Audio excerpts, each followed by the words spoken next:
کہ وہ امیدیں ان کی صحیح ثابت ہو اور وہ اپنی امیدوں پر کھرے اترے۔ میں سب کو دعائیں دے کر اچھے گمان کے ساتھ واپس لوٹ آیا، اور راستے سے آتے آتے بھی میں دعا کر رہا تھا کہ اے اللہ اس انکل کی ساری باتیں سچ ثابت ہو جائے۔ بعد میں مجھے یہ بھی پتا چلا کہ انکل نے اس شادی کے لیے 3 لاکھ روپے ادھار لیے تھے، 3 لاکھ روپے قرض لیے تھے، کیونکہ سامنے والے بڑے گھر کے لوگ تھے، انتظامات اچھے کرنے تھے، کھانے پینے کا مسئلہ تھا تاکہ کوئی ناراض نہ ہو جائے۔ اور میں انکل کو جانتا تھا، غریب تھے، اور 3 لاکھ روپے لینے کے لیے انہوں نے لوگوں سے کیا کیا منتیں کی ہوگی، کیا کیا وعدے کیے ہوں گے، کتنے ہاتھ جوڑے ہوں گے، مجھے خیال آ رہا تھا۔ بہرحال چلو ٹھیک ہے، سارا کچھ ہو گیا، لڑکی سسرال پہنچ گئی، ہم بھی دعا دے کر واپس آ گئے۔ مجھے اچھے سے یاد ہے کہ نکاح کے ٹھیک 14 مہینے کے بعد مجھے کسی نے بتایا کہ اس لڑکی کا تو طلاق بھی ہو گیا اور وہ ایک بچہ گود میں لے کر عدت میں بیٹھی ہوئی ہے۔ اللہ اکبر! یہ سن کر میرے پیروں تلے زمین کھسک گئی، آسمان جیسے سر پر گر گیا۔ میں نے جلدی سے کام نپٹایا اور میں نے سوچا کہ کیوں نہ اس دوست سے مل لوں اور وجہ معلوم کروں کہ کیا ہوا، کیسے ہوا۔ میں اس دوست کے گھر پہ گیا، اس دوست کے پاس بیٹھ کر میں نے معلومات لی تو میرے دوست نے کہا کہ اس لڑکے کے شادی کے کچھ ہی دنوں کے بعد معلوم پڑا کہ اس لڑکے کے کئی افیئر ہیں، کئی لڑکیوں کے ساتھ اس کے غلط سمبند ہیں، اس لیے وہ پوری رات باہر رہتا تھا، اور بیوی یعنی میری بہن وجہ پوچھتی تو بری طرح سے جھڑک دیتا تھا، ڈانٹتا تھا، گالیاں دیتا تھا، بعض اوقات مارتا بھی تھا۔ جب حالات بہت زیادہ یعنی حد سے زیادہ خراب ہو گئے تو میری بہن نے بھی سامنے سے جواب دینا شروع کر دیا، اور تعجب کی بات یہ ہے کہ وہ اس کے والدین یعنی لڑکے کے والدین میرے بہن کے ساس سسر بھی لڑکے کا ساتھ دینے لگے اور میری ہی بہن کو ڈانٹنے لگے، ڈپٹنے لگے۔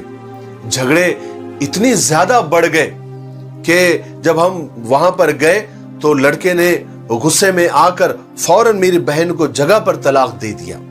بہرحال بہت جھگڑا ہوا، بہت معاملات ہوئے، فائنلی یہ ہے کہ میری بہن آج ایک بچہ لے کر گھر میں بیٹھی ہے، اپنی عدت پوری کر رہی ہے۔ میرے پاس تو کہنے کو الفاظ نہیں تھے، میں تو دعائیں دے کر واپس آ گیا، لیکن دل ہی دل میں یہ سوچ رہا تھا کہ کاش اس وقت انکل میری بات کو سمجھ جاتے، میری بات پر یقین کر لیتے، کیونکہ میں لڑکے کو جانتا تھا وہ کتنا بد اخلاق ہے اور کتنا بد کردار اور کیریکٹر لیس ہے۔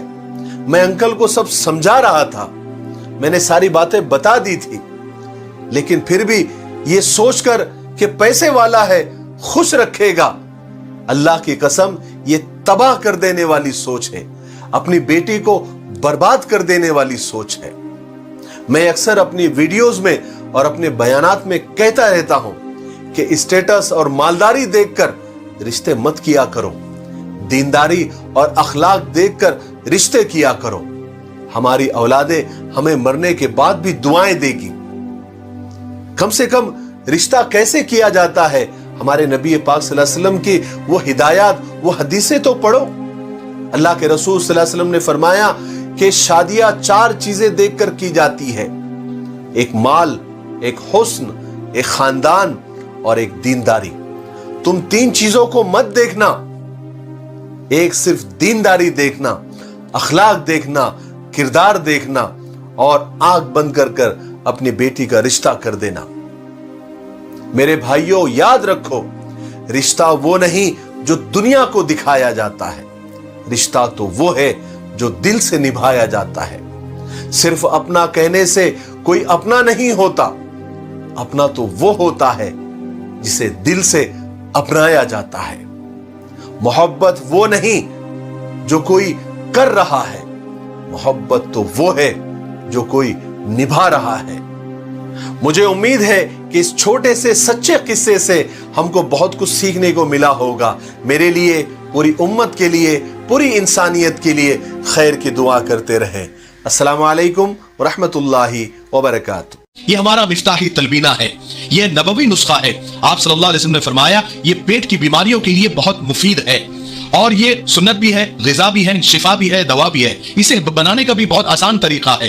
ایک گلاس دودھ میں 2 چمچ تنبینا ڈال کے اسے ابال لے, کھیر کی طرح بن جائے گا, اور پھر اس میں شہد یا شکر ڈال کر آپ بھی پیے, بچوں کو بھی پلائے. گھر میں ہر ایک عمر کے لیے یہ مفید ہے. اسکرین پر آ رہے نمبر پر آپ کال کریں, آپ دنیا میں کہیں بھی ہو یہ آپ تک پہنچا دیا جائے گا. ٹھیک ہے, ایک سے زیادہ لیں گے تو کوریئر فری ہے. اگر آپ ڈسٹریبیوٹر بننا چاہتے ہیں تب بھی اسی نمبر پر آپ کال کریں. مجھے امید ہے کہ آپ ضرور ایک مرتبہ کیوں نہیں ہوتا آپ خریدیں گے.